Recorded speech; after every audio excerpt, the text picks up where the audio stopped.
Bonjour à tous, c'est toujours le frère Zouloula dans l'émission, dans les révélations cachées de la parole de l'Oba. Je rends grâce à Dieu, le créateur du ciel, de la terre, de toute chose, de toute forme de vie, de ce qui est grand, glorieux et terrible, quand je le dis constamment dans mes vidéos. Donc aujourd'hui, j'avais promis, j'allais faire une vidéo sur le mystère de la femme, sur la femme.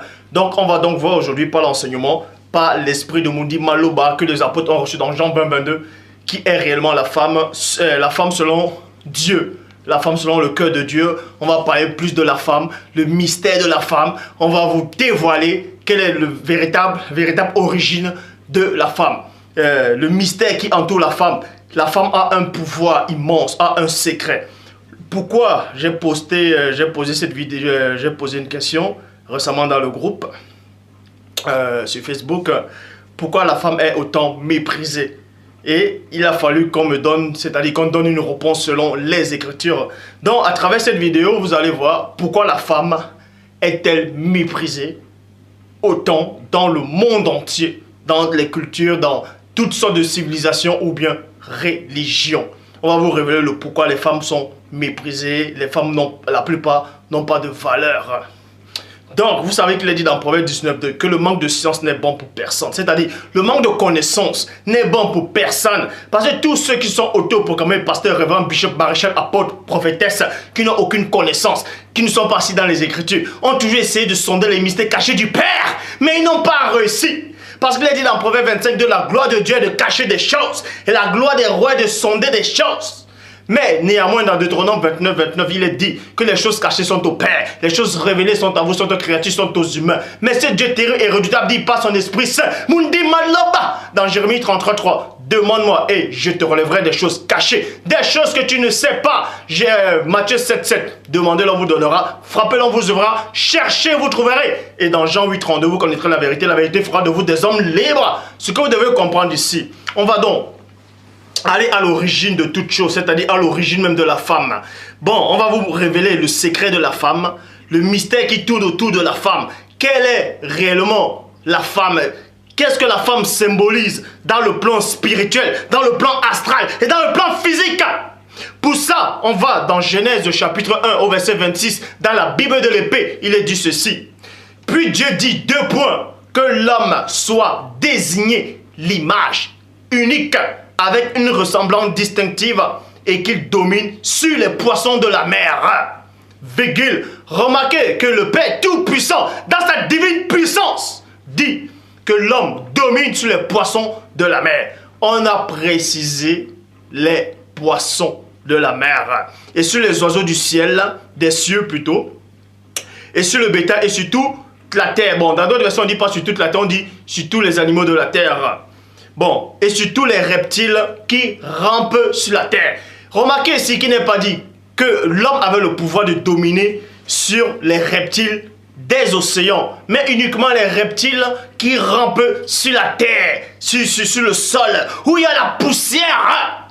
Mais l'homme avait néanmoins le pouvoir de dominer dans les océans, uniquement les poissons, mais il ne pouvait pas dominer les reptiles qui sont dans les eaux, c'est-à-dire le monstre marin, le léviathan, le béhémoth. Pourquoi? Parce qu'il est dit dans Job chapitre 41 au verset 25 dans la Bible seconde 21. Sur la terre, personne n'est son maître. Vous voyez, on s'adresse ici au léviathan. Le léviathan, c'est un dragon, c'est un monstre marin, c'est un reptile. Il a été créé pour n'éprouver aucune peur. Voyez, il a été créé pour éprouver aucune peur. Donc Adam avait le pouvoir de dominer sur les océans, de dominer sur les formes de vie, sur la terre. Mais il n'avait pas le pouvoir de dominer sur les monstres marins. Parce que sur la terre, les monstres marins n'ont pas de maître. Le Père Tout-Puissant, dans sa divine puissance, les a créés ainsi. Et ces monstres marins-là ne pouvaient éprouver aucune peur. Est-ce que vous comprenez? Bon, maintenant on va dans Genèse chapitre 2 au verset 18. Dans la traduction King James française, il est dit, « Et le Seigneur Dieu dit, 2 points, il n'est pas bon que l'homme soit seul. » Quand le Père Tout-Puissant, dans sa divine puissance, comme je le dis constamment, lui qui vit inexplicablement hors de toute réalité, a formé l'homme. L'homme était tout seul, de la même façon. C'est-à-dire qu'il était tout seul en tant qu'humain. Et le Père a fait comprendre que cet homme-là, il n'est pas bien que cet homme-là soit seul. Il n'est pas bien que cet homme-là soit seul.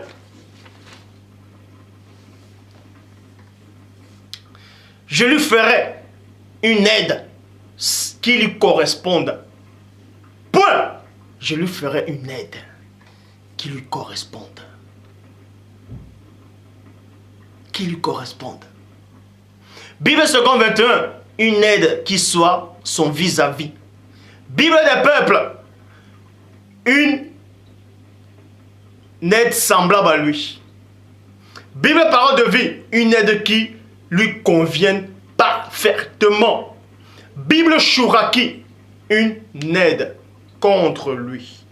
Contre lui. Oui, vous avez bien entendu que Ève a été créée, c'est-à-dire c'était une aide contre la personne d'Adam, dans la Bible Chouraki. Bon, pour ça, dans Genèse chapitre 2, au verset 22, dans la Bible Chouraki, il est dit, « Et l'Éternel Dieu forma une existence de l'inclination qu'il avait prise d'Adam. » Donc, on va vous donner une révélation ici. La révélation, c'est quoi? C'est que l'homme, connu sous le nom d'Adam, vivait dans le plan semi-astral, semi-physique. C'est-à-dire, Adam était un homme, c'est-à-dire, était une âme vivante. Et il était incorruptible. Cet homme-là était incorruptible au départ. Et la toute première fois où l'homme a été corruptible, c'est quand il a dormi. Dieu l'a rendu corruptible, mais sans péché. C'est quand Adam s'est endormi profondément, il était corruptible. Parce que celui qui est incorruptible ne peut pas dormir. Donc Adam a été corruptible, mais sans péché, à cause du sommeil. Quand il s'est endormi, il était faible, mais il n'avait pas de péché. On va vous montrer une révélation. Adam était faible quand il a dormi. Parce que ses cellules sont endormies. Son être s'est endormi. Il était plongé dans le sommeil profond. Donc il était faible. Et c'est à cet instant que le Père a formé une femme. Donc on a formé une femme par la faiblesse, à travers la faiblesse de l'homme. Cet homme était faible. C'est en ce moment qu'on a formé une femme. De même qu'il y a une sœur que j'aime beaucoup, qui a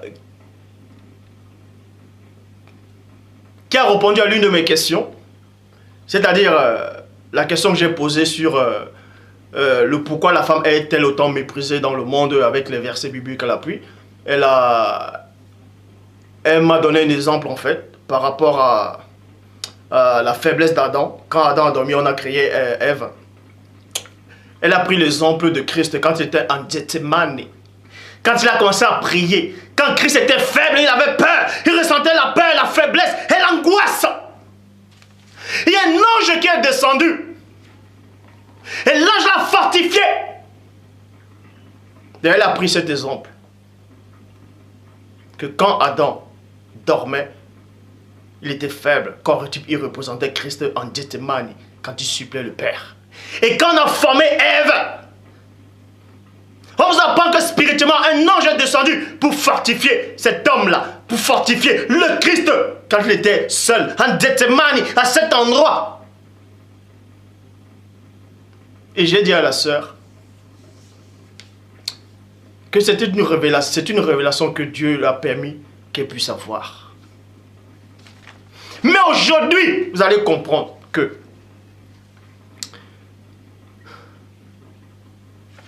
quand Adam s'est rendu faible, c'est-à-dire quand Adam a été faible, mais sans péché, le Père a formé une femme à travers cette faiblesse-là. Et on vous dit néanmoins dans la Bible Chouraki, et l'Éternel Dieu forma une existence de l'inclination qu'il avait prise d'Adam. L'inclination, c'est quoi? Action de pencher le corps ou la tête. Donc, quand Adam s'est endormi, il a penché le corps, il a penché la tête. Il a penché. Et c'est en cet instant qu'on a formé la femme. Remarquez un mystère, c'est quoi? C'est que quand on penche quelque chose, c'est-à-dire la chose, c'est-à-dire Adam a penché la tête, donc Adam était en haut. Et la femme est sortie en bas, en dessous d'Adam. C'est-à-dire que celui qui vient d'en haut est au-dessus de celui qui est en bas. Sans cela que l'homme est supérieur à la femme. Ça, c'est un autre mystère. Mais néanmoins, il est dit, et forma son existence charnelle. Et il a fait demeurer avec Adam. Donc on vous dit ici que Adam était une âme vivante. Et quand on a formé Ève, c'est-à-dire la femme, parce qu'aujourd'hui on va tourner sur le mystère de la femme, quand on a formé cette femme-là, on a dit que c'était l'existence charnelle d'Adam. Donc cette femme-là représentait le physique et Adam représentait l'astral.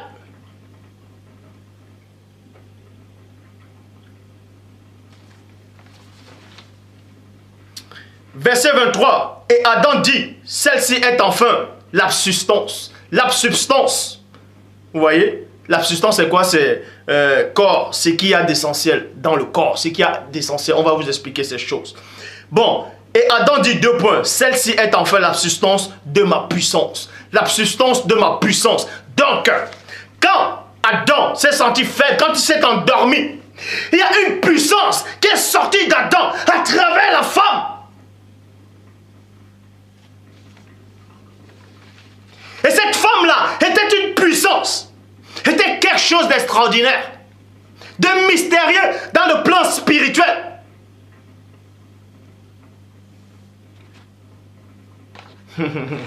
Et l'enchantement de ma chair.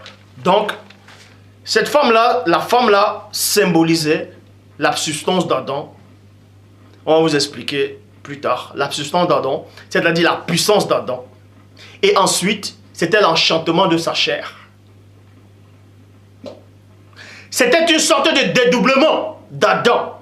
Mais, là, c'est un enseignement très profond. On va vous expliquer qui est réellement la femme. Verset 23. Comme j'ai dit.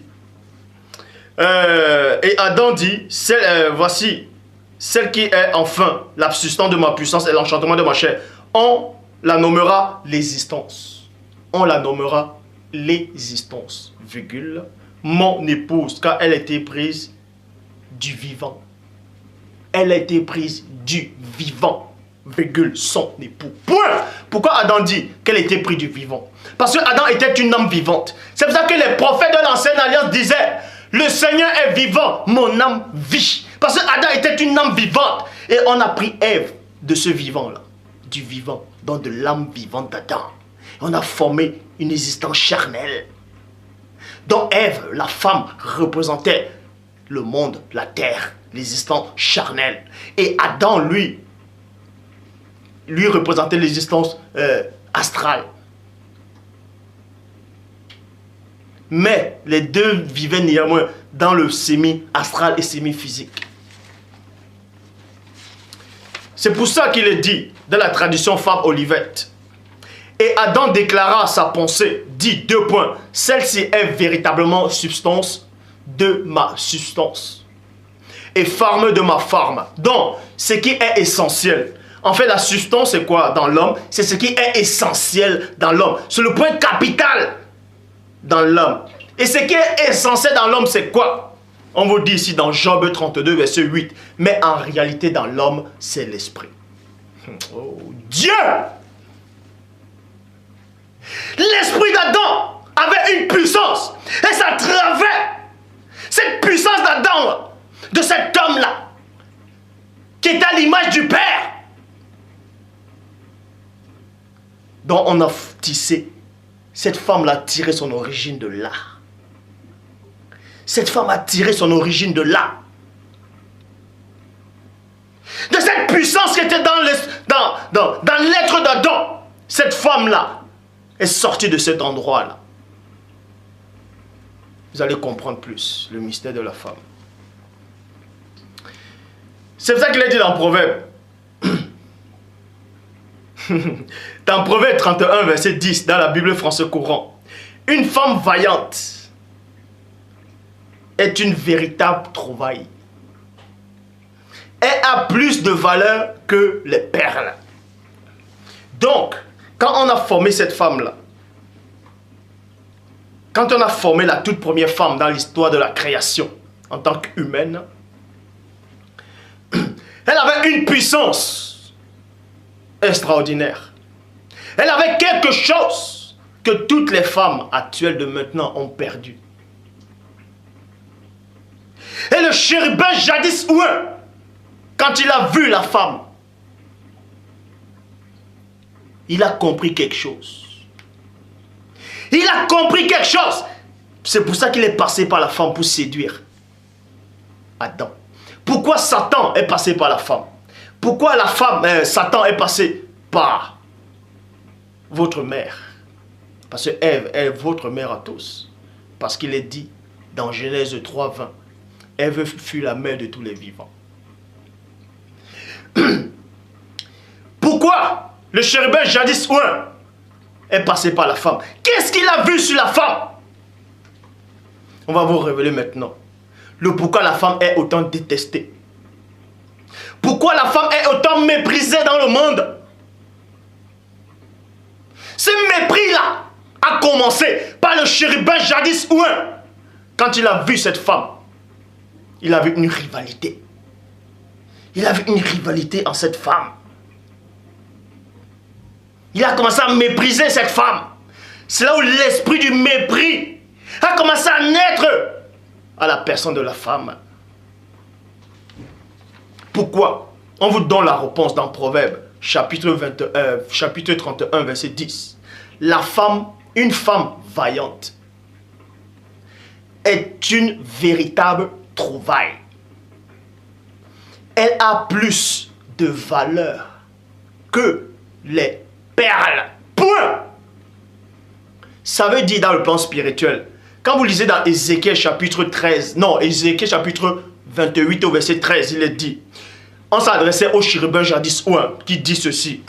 Tu étais couvert de toute espèce de pierres précieuses, de sardonymes, de topaz, de diamants, de chrysolite, d'onyx, de saphir, d'escabour, d'émeraude et d'or. Donc Satan, l'ancien jadis chérubin ouin, avait une beauté incroyable. Et il était couvert de toute espèce de pierres précieuses, de perles, de toutes sortes de pierres. Et ces prières-là le faisaient briller. Il avait une gloire incroyable que les autres esprits n'avaient pas. Mais quand le Père a formé la femme, cette femme-là avait plus de valeur que toutes les pierres précieuses que Satan portait sur lui. Et Satan a vu ça. Il a dit, waouh, voilà quelqu'un qui a... Voilà un être inférieur. Qui a plus de valeur que tout ce que j'ai autour de moi. C'est pour ça que je répète. Proverbe 31, verset 10. Une femme vaillante est une véritable trouvaille. Elle a plus de valeur que des perles. Dans d'autres versions, on dit que des pierres précieuses. Et Satan était couvert de toute espèce de pierres précieuses. Et Ève, la toute première femme, avait plus de valeur que ce qui entourait Satan. Que ce qui entourait le chérubin jadis ouin. Et quand il a vu ça, il a été irrité. Quand il a vu ça, il est entré dans un état second. Parce que tous les autres esprits l'admiraient. Mais cette femme-là ne pouvait pas l'admirer. Parce qu'elle avait plus de valeur que ce que ce chérubin portait. Mais cette femme-là ne connaissait pas sa valeur. Oui, toi, femme, sœur qui me regarde, tu ne connais pas ta valeur. Tu ne connais pas ta valeur. Mais le Père t'aime. Il va te révéler ta valeur aujourd'hui. Pour qu'on ne te méprise plus. Pour qu'on ne te rabaisse plus. Tu connaîtras ta valeur à travers cet enseignement. Donc cette femme-là avait une valeur terrifiante dans le plan spirituel. Et Adam était conscient de cette valeur. Le chérubin jadis ouin aussi était conscient de ça. Mais Ève n'était pas consciente de ça. Cette femme n'était pas consciente de cette valeur. C'est pour ça qu'il est dit dans 1 Timothée, chapitre 2, verset 10, dans la traduction David Martin. Mais qu'elle soit ornée, on s'adresse à la femme, que la femme soit ornée de bonnes œuvres, comme il est séant à des femmes qui font profession de servir Dieu. Or, le chérubin jadis, lui, il était orné de toute espèce de pierres précieuses. Et c'est ça qui le rendait encore plus précieux. Or, la femme était déjà précieuse, plus que ces pierres-là. Et la femme ne devait pas se orner des pierres précieuses. Elle était déjà précieuse. Mais elle devait plus se orner des bonnes œuvres. Et là, on vous parle d'une femme selon le cœur de Dieu. C'est un exemple que le Père Tout-Puissant vous donne.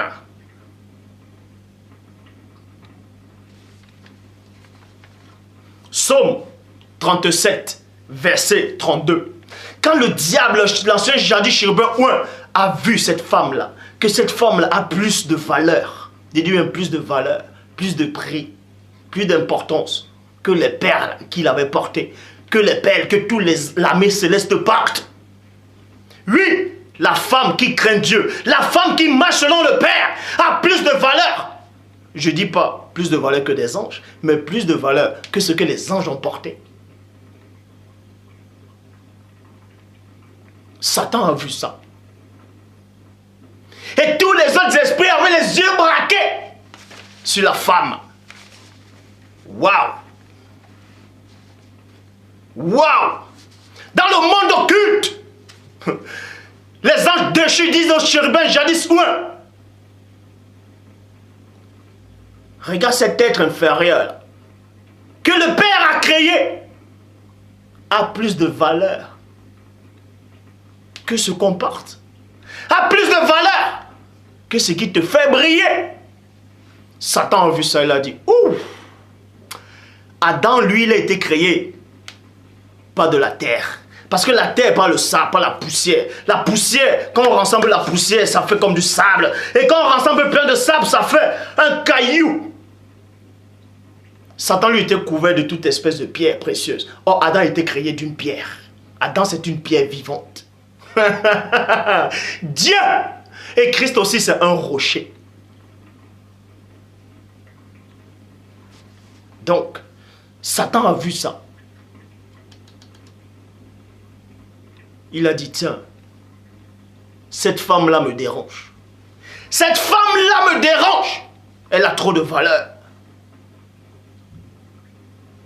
Je vais enlever cette valeur-là. Je vais l'enlever. Je vais la briser. Satan a commencé à se nourrir du mépris. Il a commencé à mépriser la femme. C'est la toute première fois dans l'histoire de la création où le mépris sur la femme a commencé. La rivalité. Ce n'est pas dans Genèse 3,15. C'était bien avant. C'est pour ça qu'il est dit dans Psaume 37, au verset 32. Le méchant épie le juste et il cherche à le faire mourir. Ton Satan s'est mis à épier Ève. Il a dit, comment je vais la faire mourir? Comment je vais faire en sorte qu'elle ne puisse plus avoir de valeur? Comme ça, on va pouvoir la mépriser. Même les animaux là vont la mépriser. Même l'homme va le mépriser. Tout le monde va la mépriser. Comment il va faire? Il s'est mis à épier. Il a dit, tiens, le serpent. Genèse 2, 25, traduction œcuménique de la Bible. On vous dit ici, tous deux étaient nus. Les deux étaient nus. Adam et Ève étaient nus. On va vous donner une petite révélation tout à l'heure. Tous les deux étaient nus, l'homme et sa femme, sans se faire mutuellement honte. Sans se faire mutuellement honte. Ça veut dire quoi? Ça veut dire que Ève, la toute première femme, avait des bonnes œuvres. Elle était parfaite, sans tache, irrépréhensible. Pareil avec l'homme, elle avait un bon comportement selon l'homme, selon le père et selon son mari. Donc c'est pour ça qu'il est dit ici là, les deux ne se faisaient pas mutuellement honte. Donc il pouvait, Ève, la femme pouvait se glorifier en son mari et son mari pouvait se glorifier en sa femme. Devant le Père, et le Père se glorifiait. Malgré que cette femme avait déjà plus de valeur que les pierres. Mais elle respectait encore le Père. Elle craignait le Père. Elle aimait son mari. Elle ne murmurait pas. Elle ne répondait pas à son mari. Allez chérie, laisse-moi, je suis fatigué, je ne vais pas faire manger, allez, vas-y. Non, elle était soumise selon le Seigneur. Mais maintenant, le mot soumission. Soumission, ça ne veut pas dire esclave. Quand on dit que les femmes soient soumises, on va rectifier tout ça. Mais je vous dis encore, l'homme est supérieur à la femme parce qu'il est venu en premier. Ne vous y trompez pas. Mais ici, on va vous montrer l'importance de la femme. On va te montrer ton importance, toi, sœur qui me regarde. Ton Satan s'est mis à épier. Et les deux n'avaient point honte. Donc, ils marchaient selon le Père. C'est pour ça qu'il est dit dans 1 Timothée, chapitre 2, au verset 9, dans la Bible Parole de vie. Je veux aussi que les femmes s'habillent correctement. Parce que Ève marchait, cette femme-là marchait bien selon Dieu. Elle était aussi habillée. Quoique elle était nue, mais elle était habillée. On va vous révéler comment elle était habillée. Je veux aussi que les femmes s'habillent correctement, point. Elles ne doivent pas avoir une tenue. Non, elles doivent avoir une tenue digne et simple. Elles doivent avoir une tenue digne et simple.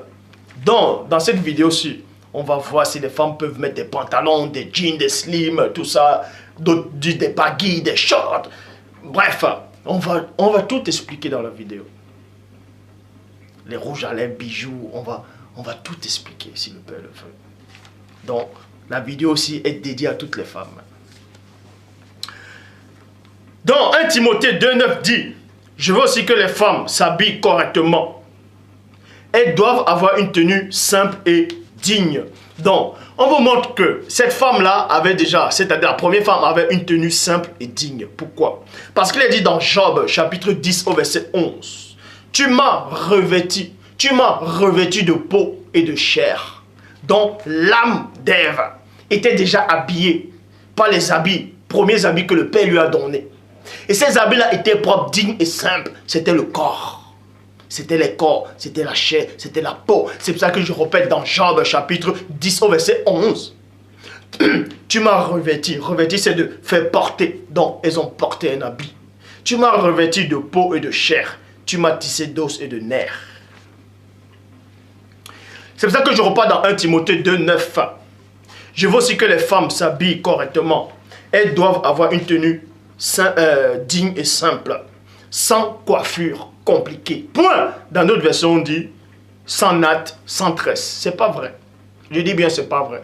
Ici, là, on parle de coiffures compliquées. Et j'ai déjà fait la vidéo pour expliquer les coiffures, les bigoudis, les rajouts de tissage. C'est par rapport à tout ça. Elles ne doivent pas porter de bijoux en or, virgule, ni de perles ou d'habits trop chers. Pourquoi la femme ne doit pas porter de l'or, des perles, des bijoux, tout ça? Pourquoi c'est écrit là? Parce qu'une femme qui craint Dieu, qui est soumise au Père, elle a plus de valeur que les bijoux en or. La femme veut porter les bijoux en or, les perles, pour se sentir belle, pour avoir de la valeur. Non! Une femme qui craint Dieu a déjà plus de valeur que ça. Elle est déjà ornée. La femme qui craint Dieu, elle est déjà un bijou vivant. Un bijou de son mari. Pour ça, on va aller dans Genèse 3, 7, dans la Nouvelle Bible seconde. Et les yeux, c'est-à-dire, plus tard, Satan a réussi à faire ce qu'il a fait. Et quand ils ont reçu cet enseignement à travers le fruit de l'arbre de la connaissance du bien et du mal, de la science, les yeux de l'un et de l'autre s'ouvrirent et ils connurent qu'ils étaient nus.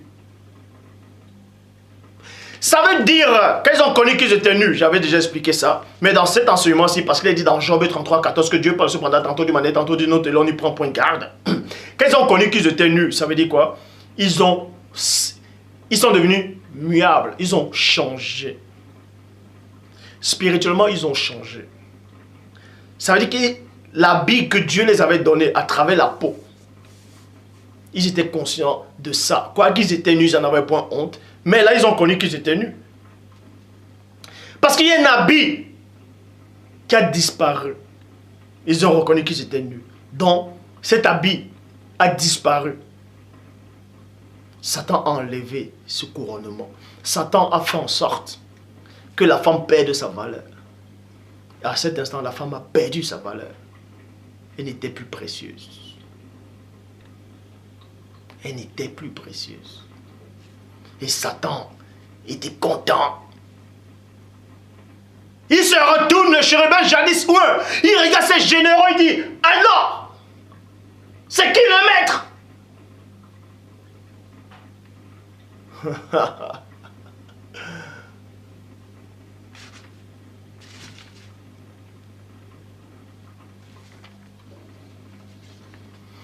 Et on vous dit ici, là, quand ils ont reconnu qu'ils étaient nus, ça veut dire qu'ils avaient les mauvaises œuvres.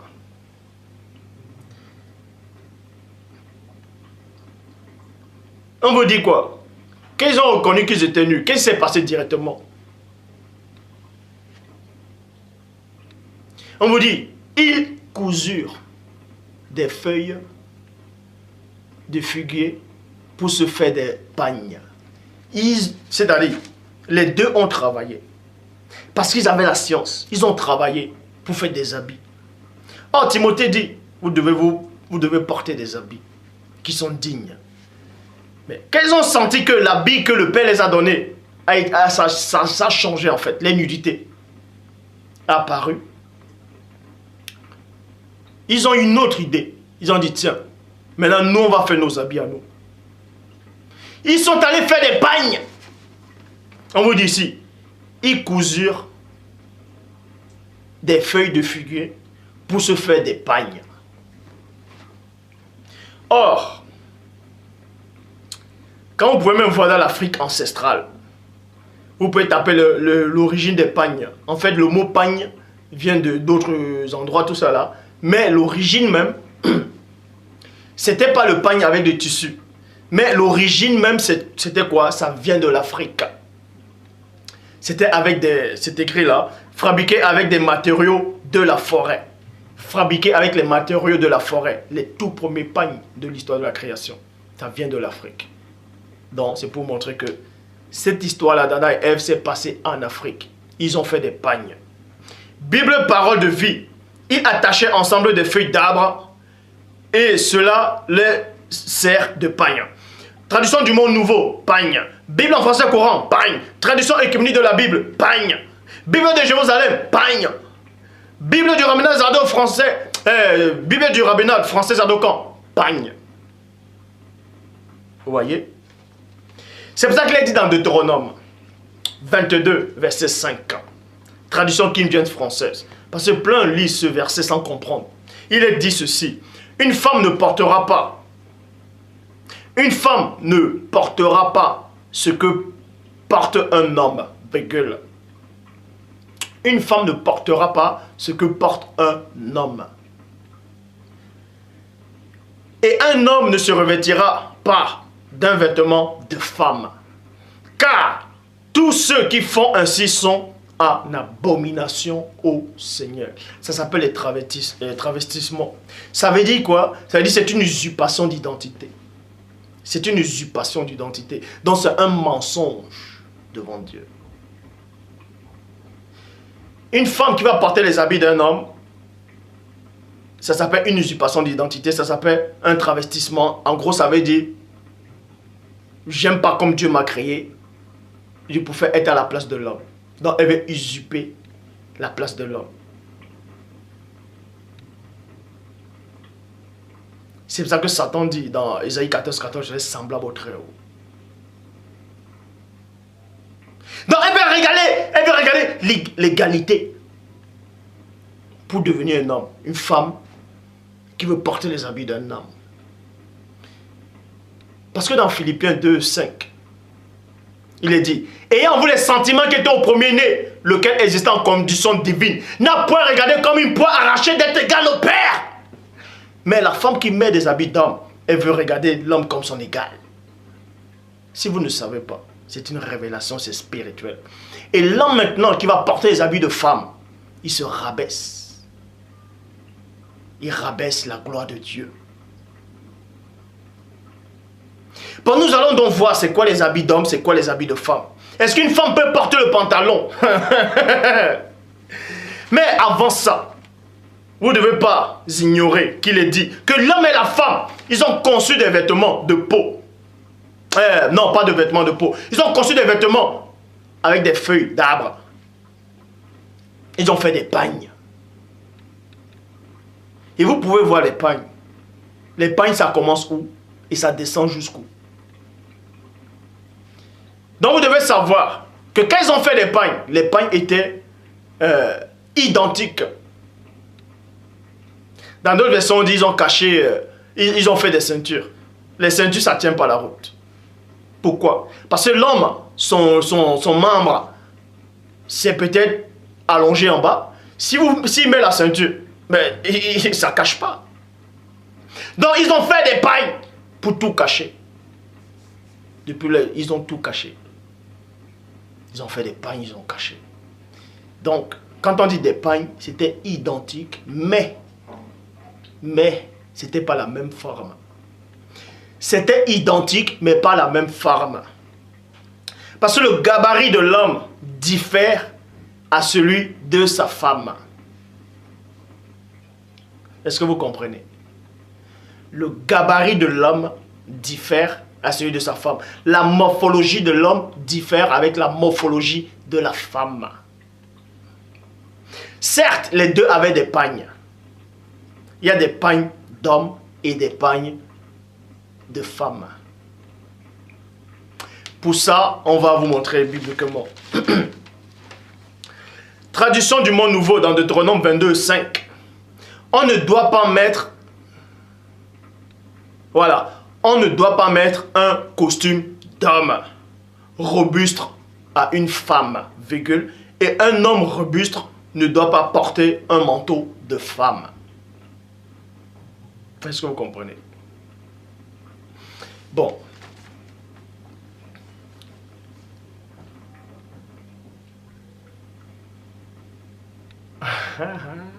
Je continue avant de poursuivre.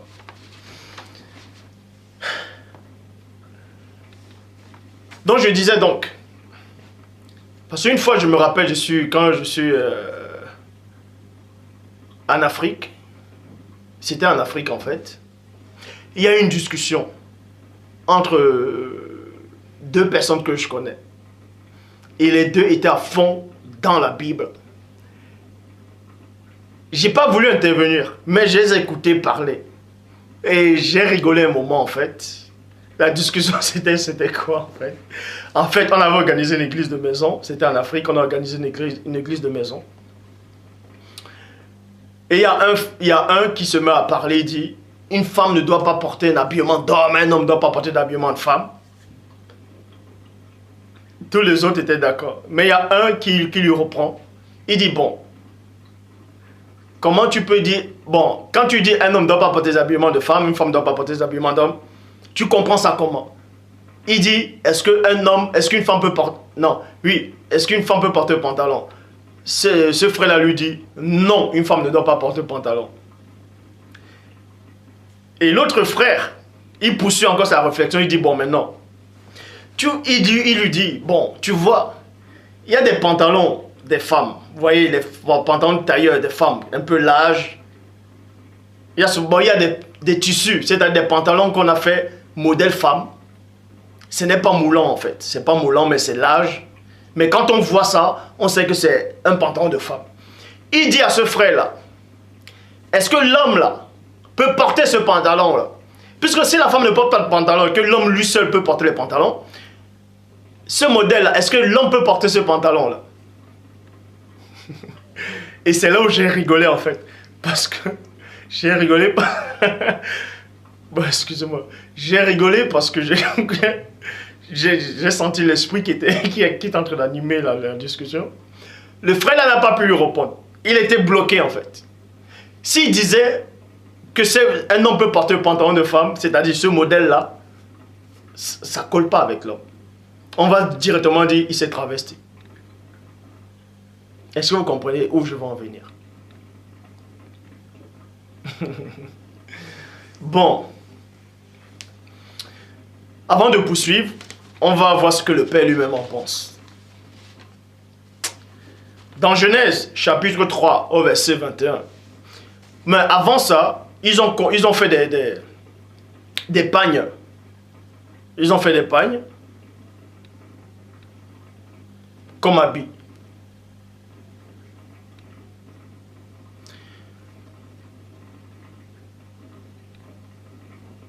Mais ça n'allait pas.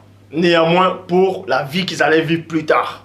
Avec les saisons, la température, tout ça. C'est pour ça que le Père lui-même, selon la Bible, les a conçus des vêtements. Et nous allons voir les vêtements dont le Père avait conçu en fait. Dans Genèse 3, 21, il est dit, dans la Bible seconde 21, « L'Éternel Dieu fit des habits de peau à Adam et pour sa femme, et il est mis. » Donc on vous dit ici là, que Dieu a fait des habits de peau. Dieu n'a pas tué un animal pour prendre la peau de l'animal, non. Dieu a créé, il a créé des habits de peau. Bon, ces habits de peau là, est-ce que c'était identique? Pour ça, il est dit, dans la tradition King James française, manteau de peau. Manteau de peau. Bible des peuples, tunique de peau. Tunique de peau. Tradition du monde nouveau, long vêtement de peau. Long vêtement de peau. Vous voyez, long vêtement de peau. Bible ostévale, robe de peau. Des tuniques sont des robes. Des robes de peau. Tradition King James française, tradition David Martin, robe de peau. Donc on vous dit là que Dieu les a fait des tuniques. Et là c'est logique. Là c'est logique. Parce que la tunique, vous pouvez me voir, tout ça, ça remonte de l'Afrique. Tout ça, c'est logique, la tunique. Ce sont des longues robes. Mais il y a le modèle femme, il y a le modèle homme. En Afrique, il y a des femmes qui portent des longues, comme des tissus, on appelle ça les kabas. Ça s'appelle des kabas. C'est comme sont des tuniques, en fait, si vous voulez, ce sont des tuniques. D'autres appellent ça le djellaba. Ce sont des tuniques. Et au Cameroun, ils appellent ça le kaba. Et un homme, quand il va porter le kaba d'une femme, c'est-à-dire la longue robe, les gens vont mal le regarder, vont dire, mais il s'est travesti. Est-ce que vous comprenez? Donc, il y a des tuniques pour hommes, il y a des longues robes pour hommes, puisque la preuve, on vous dit que les anges portent même des robes. Puisque le Christ, quand on le décrit, on dit que les pans de sa robe, dans Daniel, Christ lui-même porte des robes, mais ces robes-là, ce n'est pas des robes de femmes. C'est les robes modèle homme. Donc c'est pour ça qu'il est dit ici là. Quand ils ont fait des pagnes, il y avait des pagnes modèle homme, modèle femme. En fonction de la morphologie. L'habit, quand vous portez l'habit, ça prend votre morphologie. Et quand ça prend votre morphologie, on prend votre même habit, on met ça sur une femme, ça ne correspond pas. On dira, ça c'est un vêtement d'homme. Et de même que quand une femme, elle était conçue, c'est-à-dire, on prend des habits d'une femme, c'était fait en fonction du modèle de la femme, on met ça à l'homme, ça ne correspond pas. Sans cela, la parole dit que c'est une abomination. Parce que c'est une usurpation d'identité. En France, si vous ne savez pas, si vous ne saviez pas, il fut un temps en France, on interdisait aux femmes de mettre des pantalons. Vous pouvez vous renseigner. Maintenant, vous allez me dire, les femmes qui sont dans l'armée, qui sont les infirmières, les infirmières, qui portent des blouses, tout ça là. Les femmes policières, les femmes qui sont dans la police. Il y a d'autres qui mettent des pantalons. Il y a quoi encore? D'autres femmes vont dire, mais en hiver il fait froid, on va s'habiller comment en hiver, bref. Bon. Comme je dis, et je répète encore, selon la Bible, Dieu a fait des tuniques, des longues robes. Mais Dieu a fait deux sortes de longues robes, un modèle pour la femme et un modèle pour l'homme. Et si la femme porte le modèle de l'homme, on saura qu'elle s'est travestie.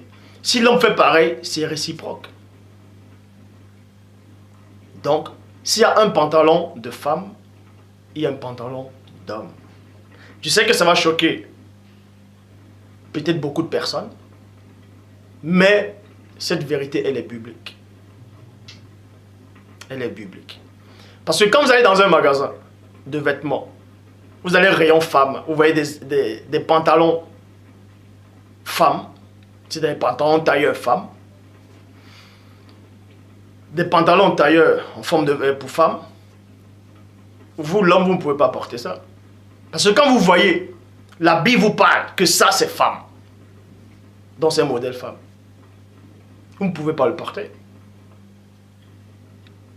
Donc il existe bien des pantalons femmes et des pantalons hommes. Maintenant, faites attention. C'est pas parce que on vous montre bibliquement qui peut les pantalons, une femme peut mettre des pantalons modèle femme, que vous allez porter forcément toutes sortes de pantalons. Faites très attention. Faites très attention. Faites très attention. Pourquoi? Parce que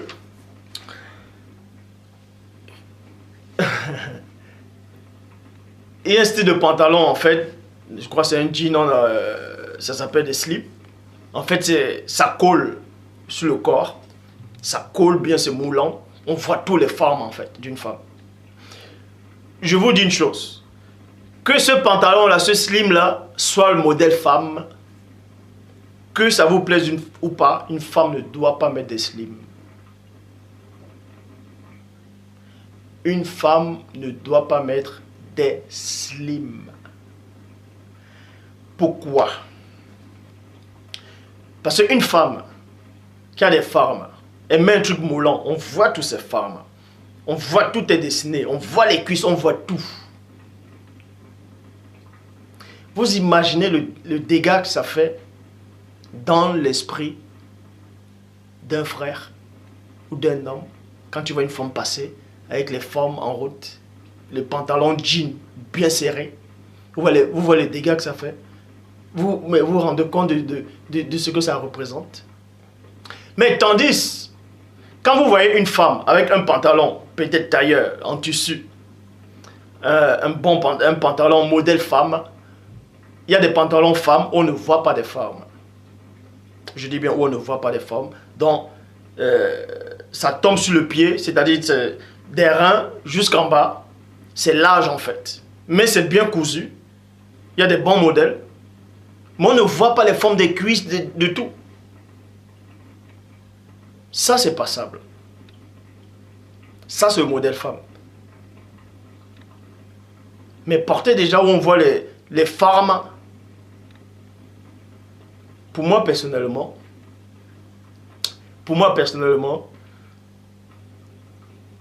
dans la vie spirituelle, si vous approchez trop de Dieu, vous allez voir en vous-même que c'est pas bon de vous habiller ainsi. De vous habiller ainsi, c'est pas bon. Parce que quand vous portez des jeans moulants, vous marchez en route, vous êtes conscient que les gens sont en train de vous regarder. Vous êtes conscient que vous êtes entre deux.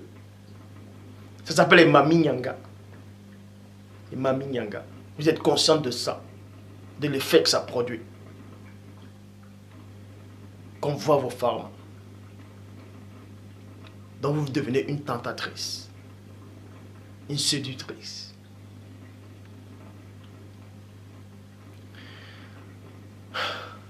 Donc, Christ dit, qu'il y aura des scandales. Mais malheur à qui, par qui le scandale viendra. Donc je m'adresse à toutes ces femmes-là. Et vous qui portez des jeans moulants,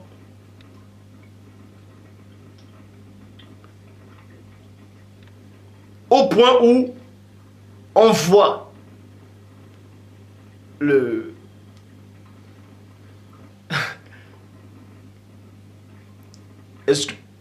Excusez-moi l'expression, mais je ne vais pas prononcer. Bref, même si c'est pas un gros mot, je ne prononcerai toujours pas.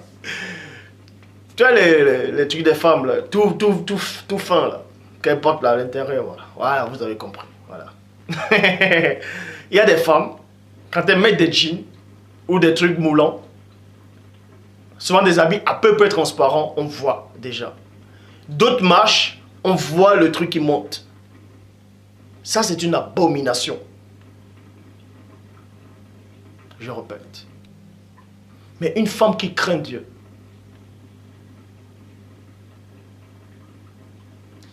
toutefois, on ne vous dit pas de vous couvrir, de ne pas montrer votre valeur, tout ça là. Non.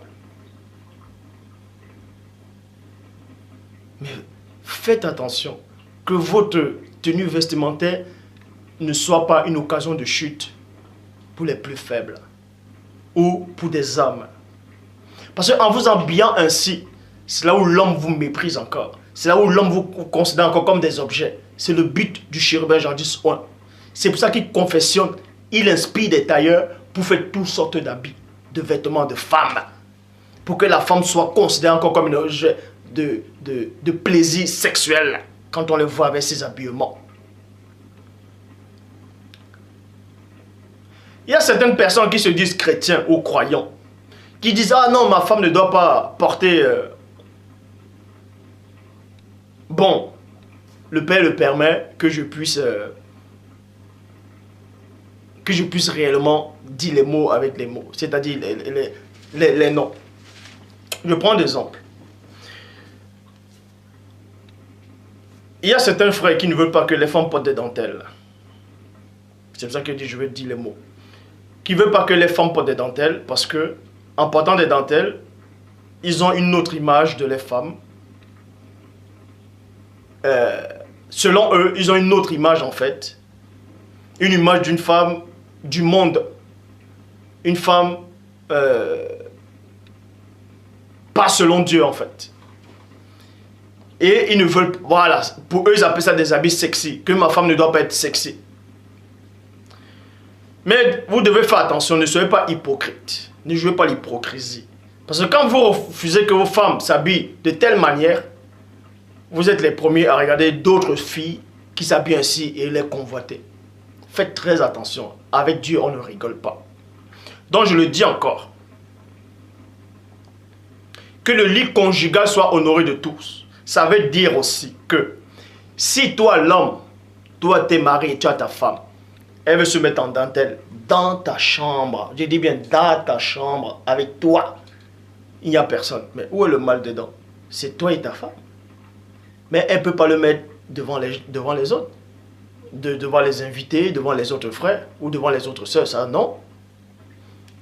Mais si dans la chambre, mais où est le mal dedans?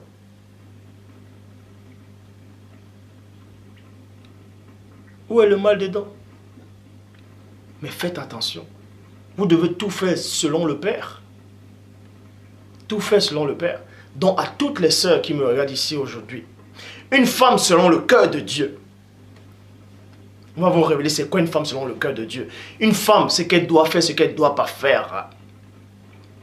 Parce que la femme, elle a plus de valeur que les bijoux, que les tissages, que les maquillages, les rouges à lèvres, les vernis à ongles. Les femmes mettent ça. Elle veut se sentir belle, elle veut se sentir importante, avoir de la valeur. Non! Une femme qui craint Dieu est déjà plus importante que ça. Donc une femme qui craint Dieu ne doit pas fumer la cigarette. Parce qu'une femme qui fume, elle est en train de fumer la laine des démons, si vous ne savez pas. Si vous ne savez pas. Toutes les femmes dans le monde entier qui boivent de la bière, qui boivent de l'alcool jusqu'à être ivres, c'est une abomination devant Dieu.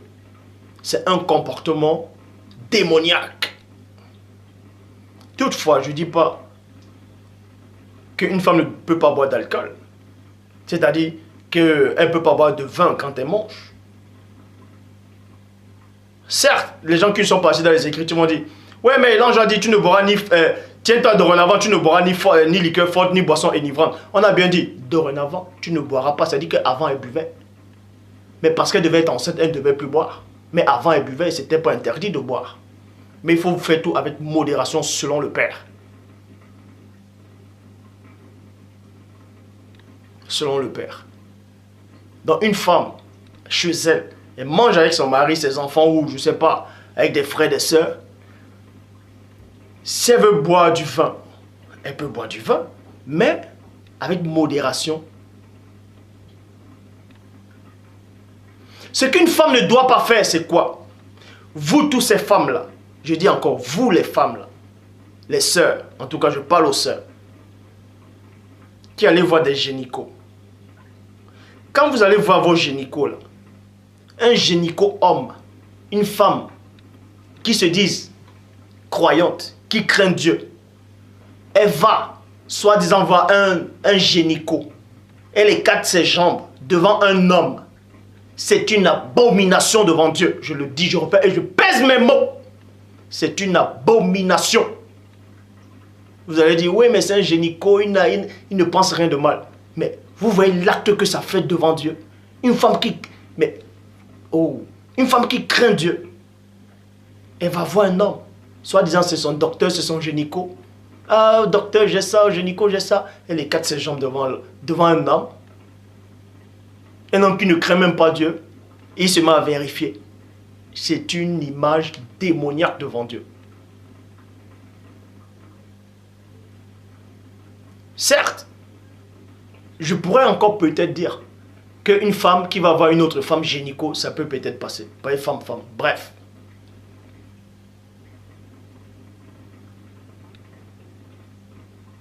Mais dans la logique des choses, ça devait être une sœur, peut-être gynéco, qui va examiner une autre sœur. Là, ça serait passable. Parce que les gens, quand ils faisaient accoucher à l'époque, c'était les sages-femmes. C'était des femmes qui faisaient accoucher. Maintenant, c'est les hommes qui font accoucher, les médecins qui font accoucher des femmes. Et c'est quatre. Mais c'est une abomination devant Dieu. Je le dis. C'est une abomination, si vous ne savez pas. Donc, une femme qui craint Dieu ne doit pas voir un gynéco homme, les quatre ses jambes et l'homme y voit.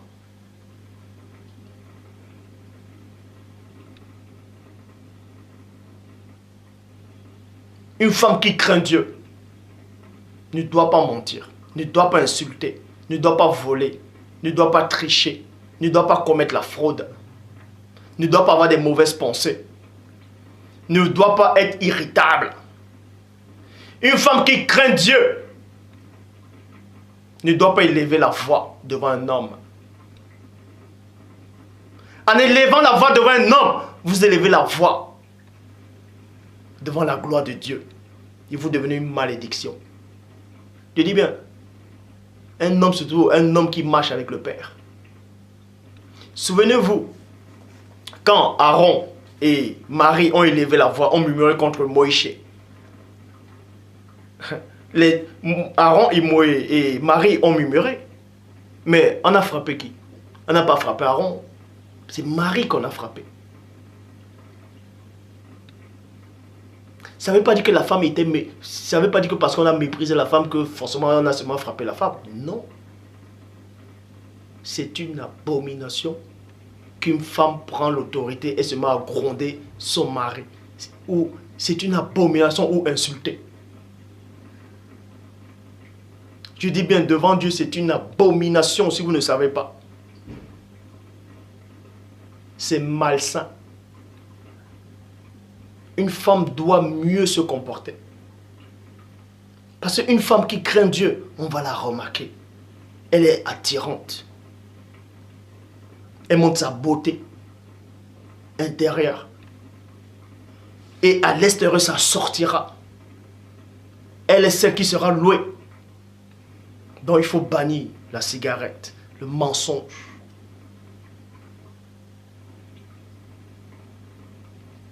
Les murmures. Une femme qui murmure, c'est une abomination. Parce que Ève, avant sa chute, elle n'était pas comme ça. Ève n'était pas comme ça. Selon vous, quand Ève a accouché Caïn, elle a accouché toute seule. Ben, il est bien vrai qu'il ait dit que Dieu l'a aidé et tout ça là. Mais elle a poussé tout seul pour que l'enfant sorte, ou bien Adam l'a aidé à pousser. Donc faites attention.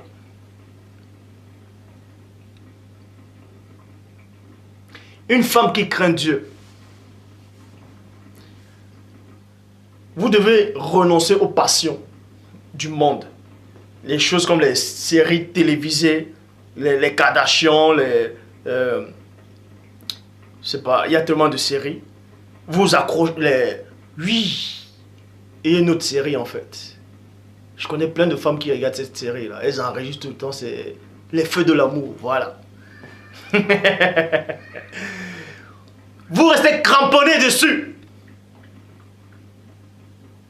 Non. Que ce soit un péché ou pas. Même si ce n'est pas un péché. À force de vous nourrir de cet état de choses, vous vous éloignez de Dieu. Vous vous éloignez de Dieu. Donc renoncez au mensonge, à la colère, à la cigarette. Soyez douce, selon le Père. Et en cela, vous allez retrouver votre vraie valeur que Satan vous a enlevée. On ne va plus vous mépriser. Quand un homme va vous voir, il va vous craindre. Quand il dit va vous craindre, ça veut dire qu'il va vous respecter. Mais une femme qui est en train de murmurer à chaque fois. Ah, lui là, c'est pas un homme de Dieu, lui là. C'est une abomination.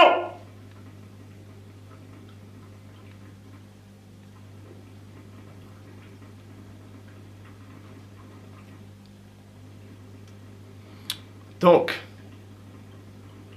toutefois, je m'adresse à ces maris-là, à ces hommes-là, à ces frères-là. Faites attention. Ne poussez pas vos femmes à bout.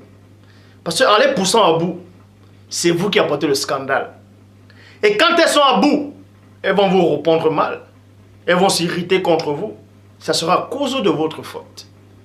Ça sera à cause de votre faute. Et Dieu est conscient de tout ça. C'est pour ça que la parole dit, ayez les mêmes sentiments, le même amour. Il faut avoir la conversation. Il faut avoir le dialogue, la complicité, le respect.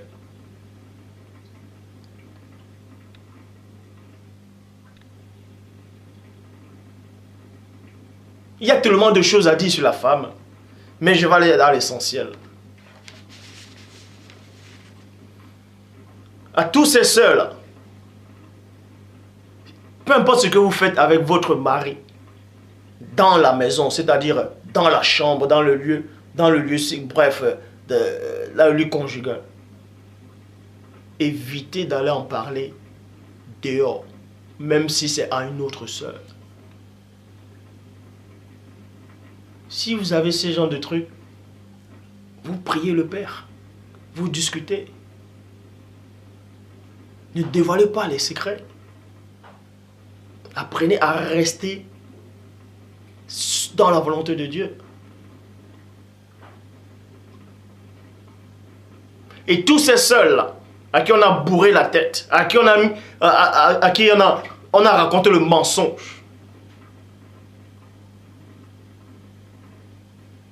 que quand il faut faire l'amour avec son mari, c'est uniquement pour avoir des enfants. C'est faux!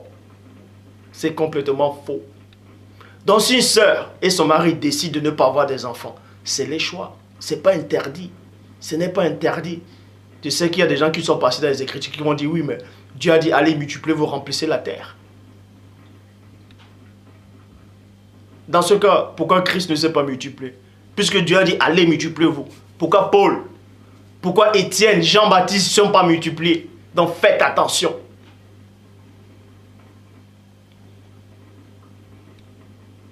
Le Christ le dit, il y a des eunuques. Il y a des eunuques. Ceux qui sont dans le vent de la mer, ceux qui sont rendus comme ça à cause du royaume. D'autres à cause des hommes. Donc faites attention.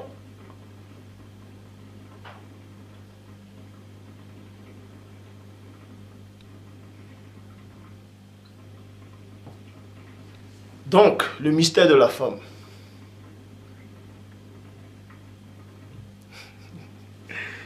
Donc pour ça, on va continuer.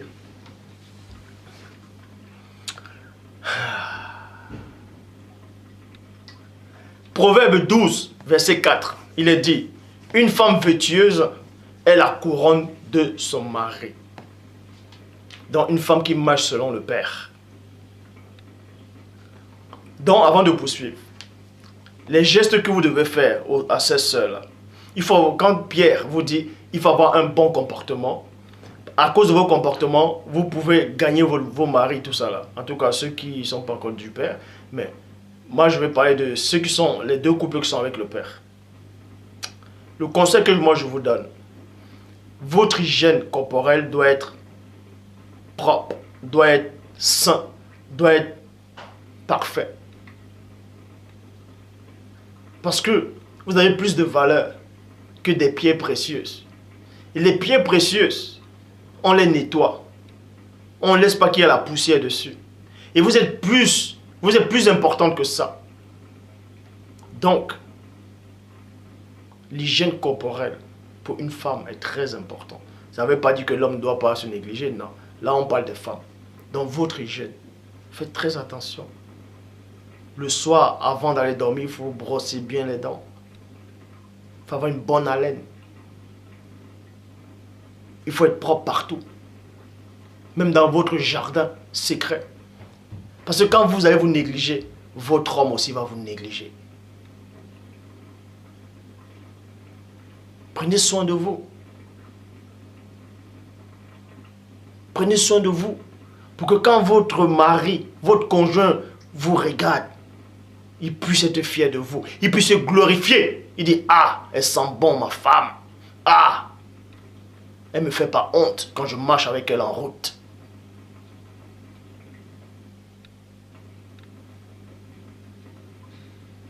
La parole dit, jamais personne n'a haï sa propre chair. Il en prend soin et la nourrit. C'est biblique. Ève était propre. Ève c'était une bonne odeur. Mais quand elle a chuté, c'est là où tout s'est arrivé. Une femme doit être propre. Un homme, un roi, ne peut pas prendre une couronne sale devant ses sujets et mettre sur la tête. Ça doit briller sa couronne. C'est pour ça qu'il est dit ici, dans Proverbe 12, 4, une femme vertueuse est la couronne de son mari.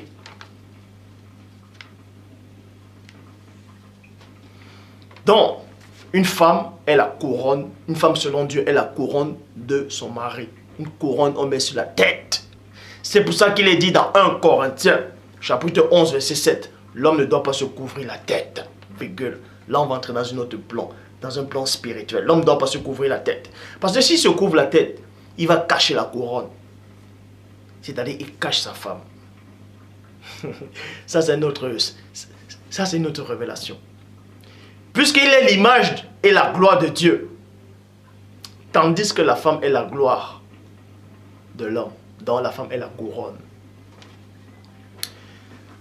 Donc vous allez voir que la femme a une très grande importance dans cette réalité-ci. Mais la femme a perdu sa valeur. La femme a perdu la valeur. A perdu sa valeur. Les femmes, comment les gens considèrent les femmes maintenant? Tais-toi, va faire manger, va faire le ménage, passe l'aspirateur. Couche-toi. Allez, viens ici, va faire les courses.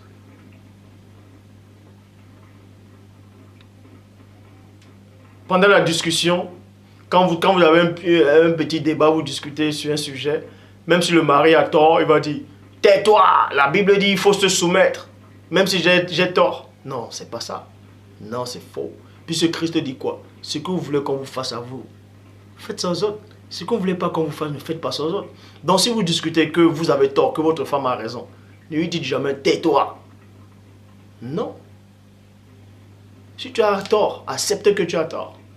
Tu n'es pas en train de te rabaisser, puisque vous êtes un.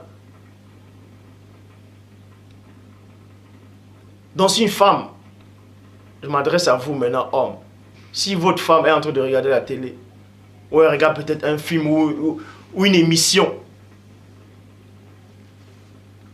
ne venez pas vous prendre la télé, comment vous zapper sans vous demander son avis. En disant que non, je suis l'homme, c'est moi qui paye le loyer, tout ça. Non. C'est un comportement diabolique, ça.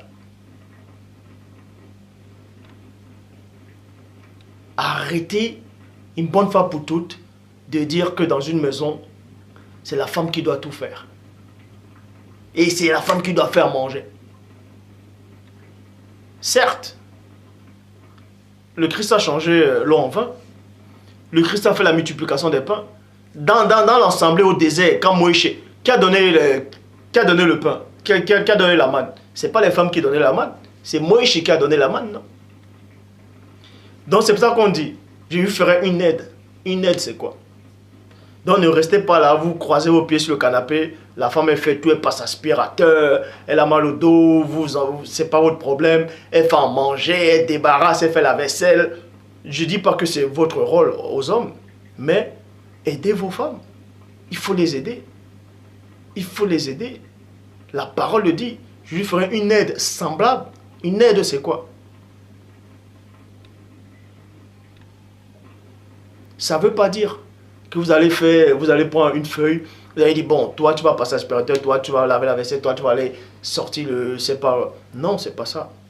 Vous devez être un. Vous devez connaître la volonté du Père. Et quand vous allez être un,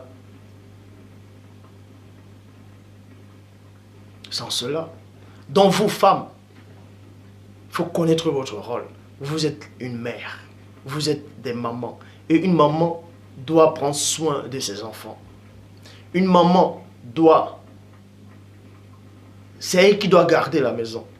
Proverbe le dit, c'est une femme qui doit entretenir sa maison avec propreté.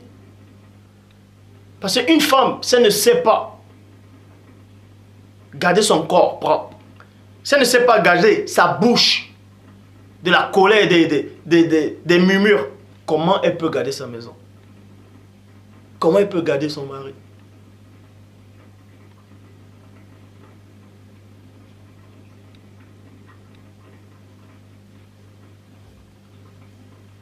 Donc, la femme est autant détestée. Quand vous voyez peut-être des gens qui chantent, des clips, la plupart des guerres, la bagarre, c'est à cause d'une femme. Vous voyez des clips, on montre des femmes, même des posters en route. Vous n'avez même pas besoin d'allumer la télé. Vous voyez des posters en route. Les femmes, comment on représente les femmes? Comme des objets. C'est parce que vous, femmes, vous vous êtes laissé faire. Premièrement, par le chérubin jadis, point. Et ensuite, à cause de vos comportements. Revenez au Père. Revenez dans votre état premier, comme votre mère avant sa chute, Ève. Vous êtes la couronne. Vous avez plus de valeur que les perles. La femme ne connaît pas sa valeur. Et l'homme ne connaît pas la valeur de la femme. La femme représente encore quelque chose que je ne dirai pas dans cette vidéo-ci. Dans le plan spirituel, par rapport à la création. Mais bon, vous devez savoir une chose, c'est que dans Jean chapitre 4 au verset 27, il est dit, quand Christ a parlé à la femme samaritaine, il tente de parler à une femme, les apôtres sont allés faire les courses, tout ça là. Et quand ils sont revenus, ils ont vu que Christ parlait, a changé des mots, des phrases avec une femme. Dans Jean 4, 27, il est dit, là-dessus, arrivaient ses disciples qui fut étonné de ce qui parlait avec une femme. Point. Donc ils étaient étonnés, ils étaient surpris. Ils étaient dans des grands étonnements que, mais Christ, mais il parle avec une femme. Mais pourquoi il parle avec une femme? Mais, oh mais Rabbi, mais Christ, mais, oh premier-né, mais pourquoi il parle avec une femme? Donc c'est pour montrer que les femmes étaient méprisées. Même les apôtres là, à cet instant, pour eux, les femmes n'avaient même pas de valeur. Je le dis. Donc Christ ne devait même pas parler à une femme. Parce que les femmes, c'était comme des enfants. C'était à côté. Allez, allez. Quand les hommes sont assis, c'est les hommes. Non. Vous voyez des rois à l'époque. Il est assis. Les femmes, ces femmes, ses co-épouses sont debout. Toute la matinée, elles sont debout, les pauvres. Elles sont fatiguées, mais elles sont debout. Vous croyez que ça vient de Dieu? Je dis non. Christ dit, ce que vous ne voulez pas qu'on vous fasse à vous, ne faites pas ça aux autres. Ta femme, puisque la parole dit quoi? L'homme qui quittera son père et sa mère s'attachera à sa femme. Et les deux deviendront une seule chair. C'est-à-dire que tu deviens un avec ta femme, avec une femme, avec ta femme. Et si tu deviens un avec ta femme, pourquoi tu la maltraites? Pourquoi tu lui parles mal? Pourquoi tu la négliges? Pourquoi tu la méprises? En la méprisant, tu te méprises toi-même. Donc à partir d'aujourd'hui, je m'adresse à vous, à ces sœurs-là.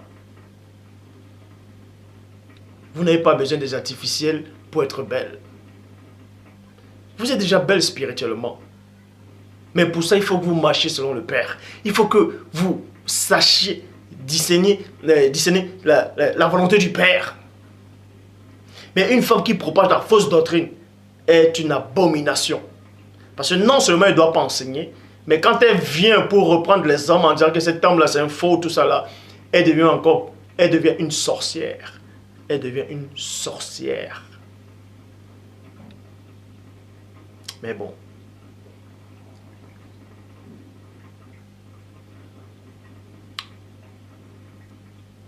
La femme est spéciale quand même. C'est dommage que la femme a perdu cette valeur.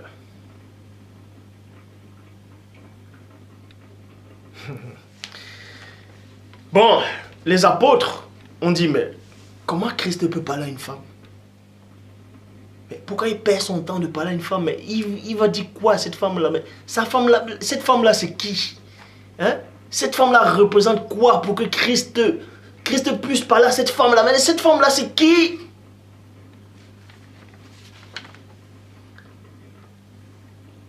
Là-dessus arrivaient ses disciples qui furent étonnés de ce qu'il parlait avec une femme. Point. Toutefois, aucun ne dit, que demandes-tu?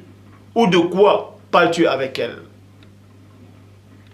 Donc, il ne devait même pas parler aux femmes. Les seules femmes auxquelles il devait parler, c'était soit les sœurs, soit les mamans, soit les parentés. Point barre. Mais une femme comme ça, là, mais il dit, mais il parle de quoi avec cette femme-là? Et vous allez maintenant voir une femme qui craint Dieu.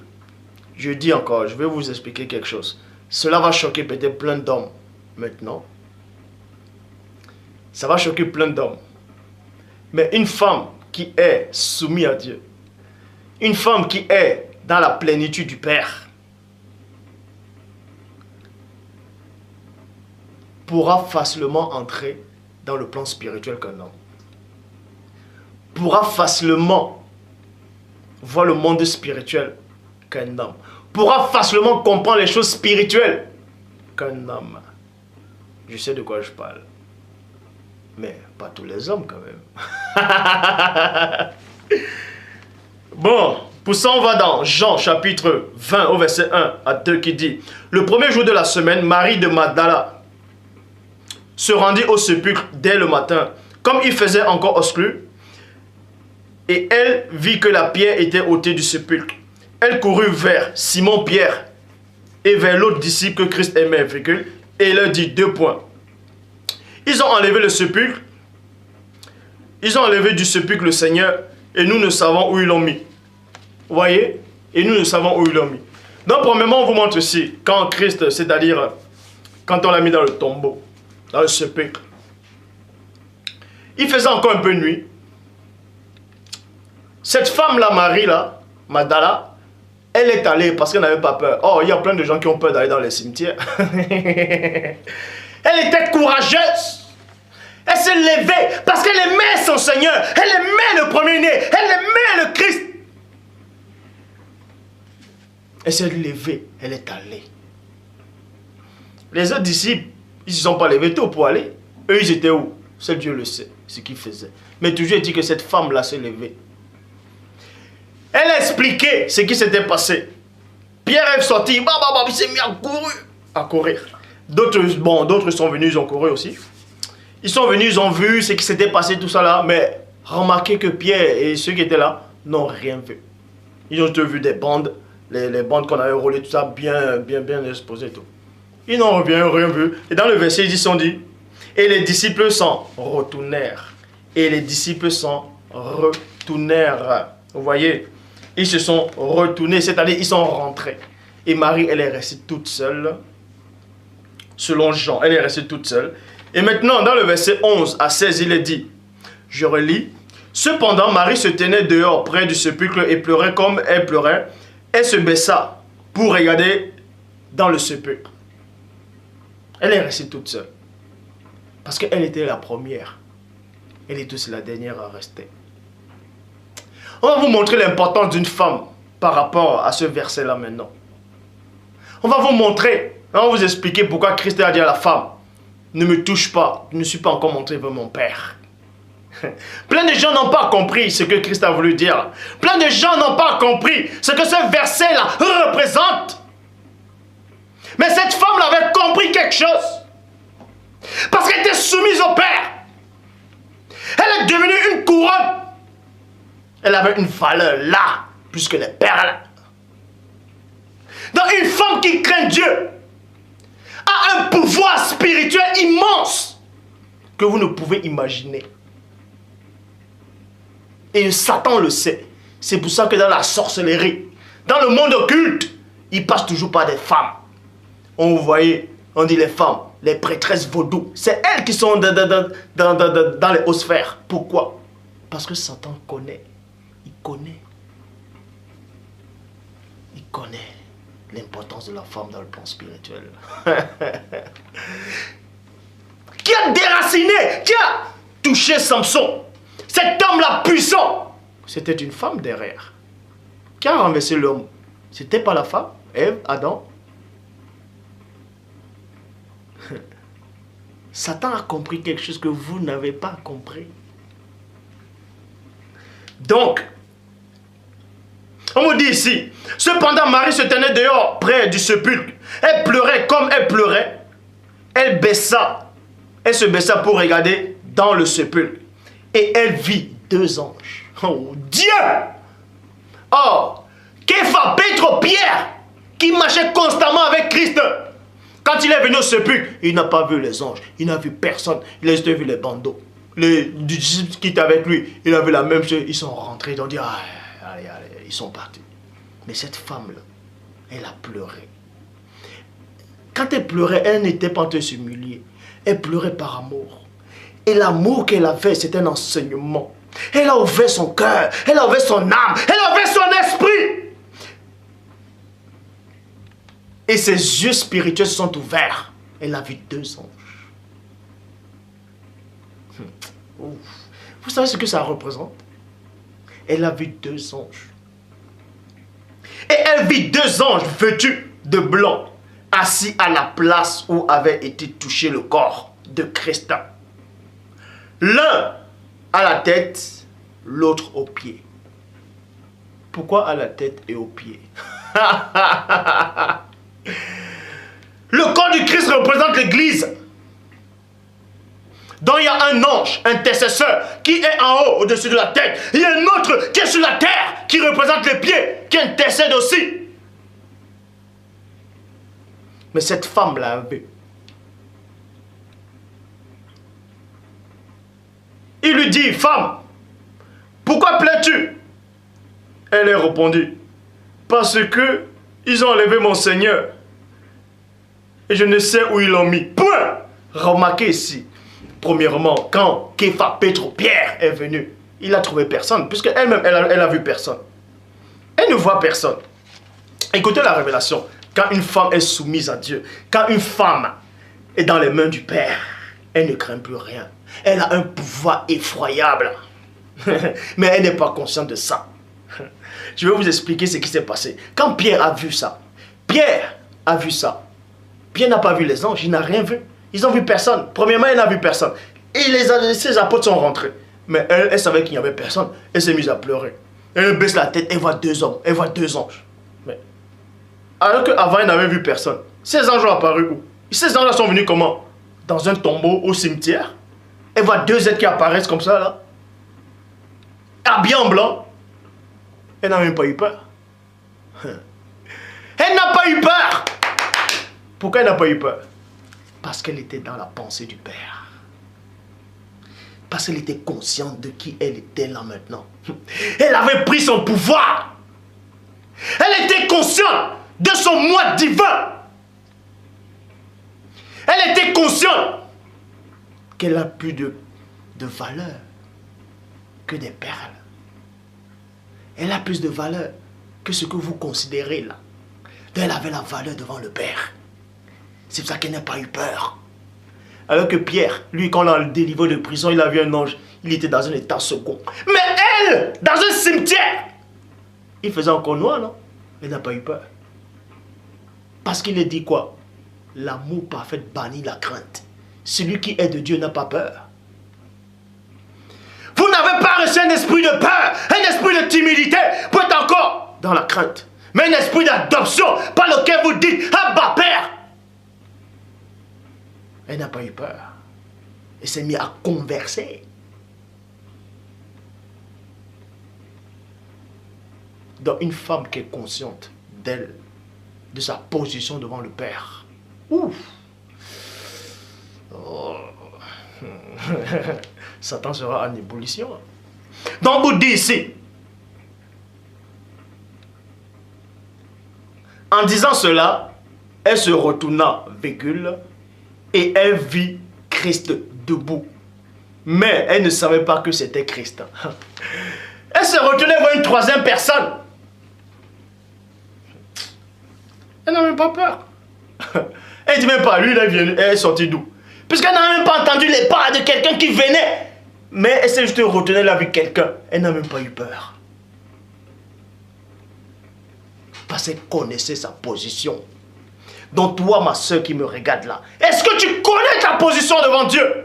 Cette femme-là connaissait sa position. Donc tous les gens qui l'ont méprisée là, n'était plus rien. Mais là, elle connaissait sa position. Elle se retournait voir Christ, mais elle ne savait pas que c'était Christ. Écoutez la révélation. Écoutez la révélation.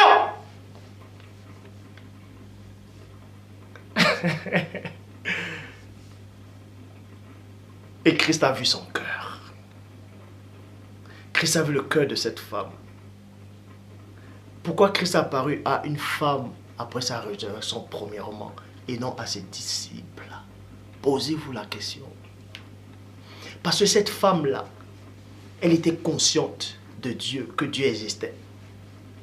Parce qu'il est dit dans Jean 6, 45, il est écrit dans les prophètes 2 points, ils seront tous enseignés de Dieu.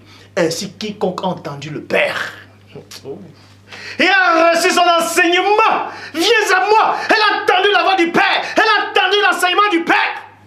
Elle s'est levée. Le Père dit va par son esprit. Le monde dit maloba. Cette femme s'est levée, elle est allée. Donc peu importe les apparitions qui étaient là, la voix qui était là, le Saint-Esprit qui était là, n'aie pas peur ma fille, je suis là avec toi. L'apparition, elle regarde, elle parle. Elle se retourne vers un être, elle parle. Elle n'a pas peur. Dans le cimetière. Au tombeau. Et on vous dit ici. Christ lui dit, femme, pourquoi pleures-tu? Qui cherches-tu? Qui cherches-tu? Elle pensait que c'était le jardinier. Point! elle pensait que c'était le jardinier. Pourquoi il n'est pas dit, quand elle avait les deux anges, qu'on dit, en tout cas dans Jean, pourquoi il n'est pas dit qu'elle pensait que ces deux personnes-là, c'était des jardiniers? Mais elle a plutôt pensé que l'autre, c'est-à-dire le premier, quand il est arrivé, que c'était un jardinier. Vous avez compris? Donc elle savait. Elle était consciente.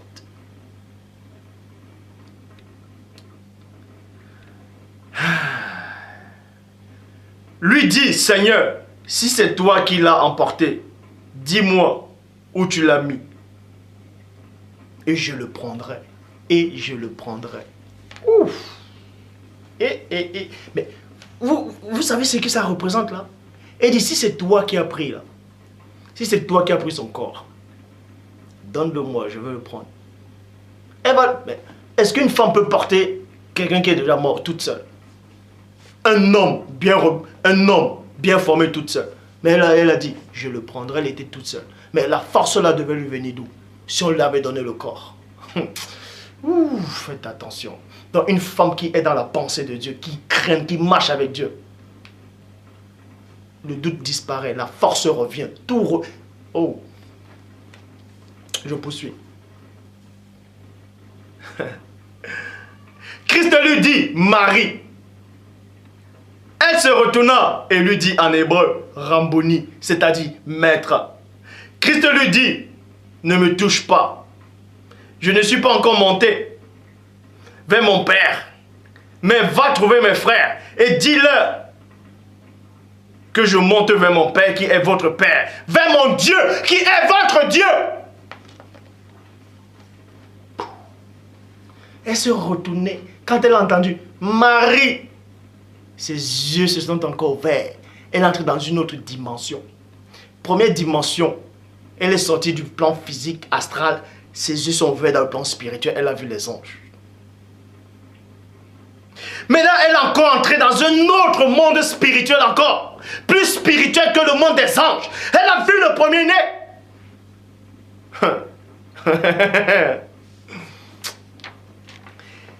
Elle a reconnu. Elle vient toucher le Christ. Christ dit, ne me touche pas. Je ne suis pas encore monté vers le Père, vers mon Père. On va expliquer ce que Christ a voulu dire. Bon. Dans le verset 17, comme je dis, Christ lui dit, ne me touche pas, car je ne suis pas encore monté vers mon Père. Or, dans la Bible des peuples, il est dit, ne me retiens pas. Écoutez la révélation, le pourquoi Christ a dit ça. Ne me retiens pas. La bonne version ne dit pas ne me touche pas. Quand il dit ne me touche pas, ce n'est pas ça. Puisque si Christ dit ne me touche pas, je ne suis pas encore monté vers mon Père. Pourquoi encore plus tard il dit à Thomas, mets ton doigt. Mais touche-moi alors pourquoi? Ça n'a pas de sens. Les bonnes versions disent ici, ne me retiens pas. Je ne suis pas encore remonté vers le Père et non vers mon Père. Parce que Christ ne pouvait plus dire vers mon Père. Mais il devait dire vers le Père. Parce qu'en disant vers mon Père, ça veut dire que cette femme-là, Dieu n'est pas son Père. C'est pour ça qu'il ne pouvait plus dire vers mon Père. Il dit vers le Père. Donc en disant vers le Père, ça veut dire cette femme-là aussi, Dieu aussi est son Père. Est-ce que vous comprenez?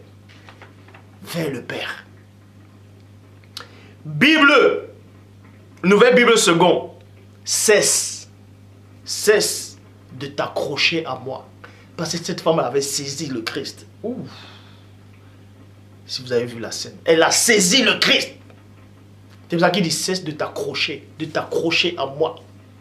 Et on va vous expliquer pourquoi elle s'est accrochée. Premièrement, elle était contente de voir Christ ressuscité. Elle était joyeuse, elle était heureuse. La femme la plus heureuse du monde.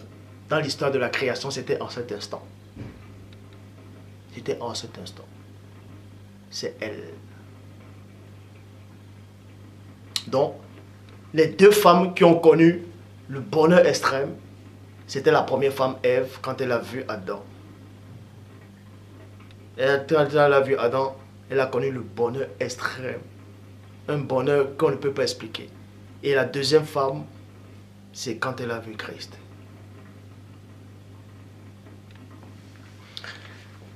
cesse de t'accrocher à moi, car je ne suis pas encore monté vers le Père. Pourquoi Christ dit cesse de t'accrocher à moi? Car, il précise, il dit, car je ne suis pas encore. Ça veut dire quoi? Ça veut tout simplement dire que si Christ était monté vers le Père et qu'il serait revenu, cette femme-là avait le droit de s'accrocher à lui. On va vous expliquer le pourquoi. Elle avait compris quoi? La parole dans 1 Thessaloniciens, chapitre 4, verset 17. Ensuite, on s'adresse aux morts. Les morts en Christ vont ressusciter premièrement. Ensuite, nous les vivants, qui seront restés, nous serons tous enlevés avec eux, c'est-à-dire les morts, dans les nuées à la rencontre du Seigneur dans les airs. Donc elle savait que quand Christ ressuscitait, à cet instant, quand elle a entendu la voix de Christ, elle a compris en fait que quand Christ devait ressusciter, il devait prendre l'église. Donc elle s'est accrochée au Christ en disant je vais partir avec toi. Christ dit, mais oh, je sais que tu connais, je t'ai donné cette révélation là à cet instant, mais ce n'est pas le moment. Je ne suis pas encore monté vers le Père. C'est pour ça qu'il dit, ne t'accroche pas. Ne t'accroche pas, ma fille. Je ne suis pas encore monté vers le Père.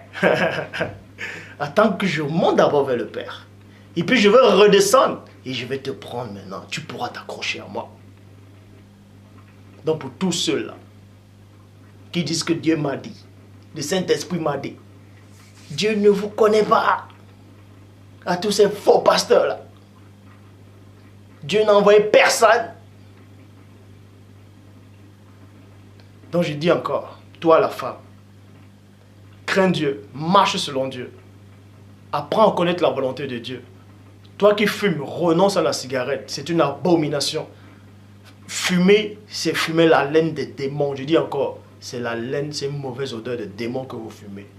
Car il est dit, chacun est esclave de ce qui domine sur lui. Si tu es en train de faire quelque chose et que tu n'arrives pas à t'enlacer, tu n'arrives pas à renoncer, c'est que tu es encore esclave. Parce que Christ dit, si dans le Fils vous a franchi, vous serez réellement libre. Posez-vous la question quand vous dites que vous êtes avec le vrai Christ, que vous connaissez Christ. Mais s'il y a un péché mignon que vous n'arrivez pas à vous séparer, ça dit que Christ ne vous connaît pas et il ne vous a même pas franchi. Puisque Christ dit quoi? Si vous demeurez dans le Fils, si vous êtes avec le Fils va vous affranchir. Et si le Fils t'a franchi, tu seras réellement libre. Donc si tu n'es pas libre de ce péché, de la cigarette, du mensonge, des mauvaises pensées, de la pornographie, de la masturbation, peu importe, ce dont tu n'arrives pas à t'en lancer, c'est que Christ, le Fils, ne t'a pas affranchi. Et s'il ne t'a pas affranchi, pose-toi la question, est-ce qu'il te connaît? Parce que Christ dit quoi? Je connais mes brebis. Et je donne ma vie pour mes brebis. Vous connaîtrez la vérité vous affranchira. Parce que Christ dit, si vous demeurez en lui et que sa parole demeure en vous, vous serez réellement libre. Et tout ce que vous demanderez au nom mystérieux du Christ, cela vous sera accordé. Ça dit que si la vraie parole du Christ demeure en vous, cette parole-là va vous délivrer. Donc si elle ne vous délivre pas de vos péchés, de vos habitudes, de tous les jours, de la fausse doctrine, c'est que vous ne connaissez pas Christ. C'est que vous n'avez pas reçu l'enseignement du Père.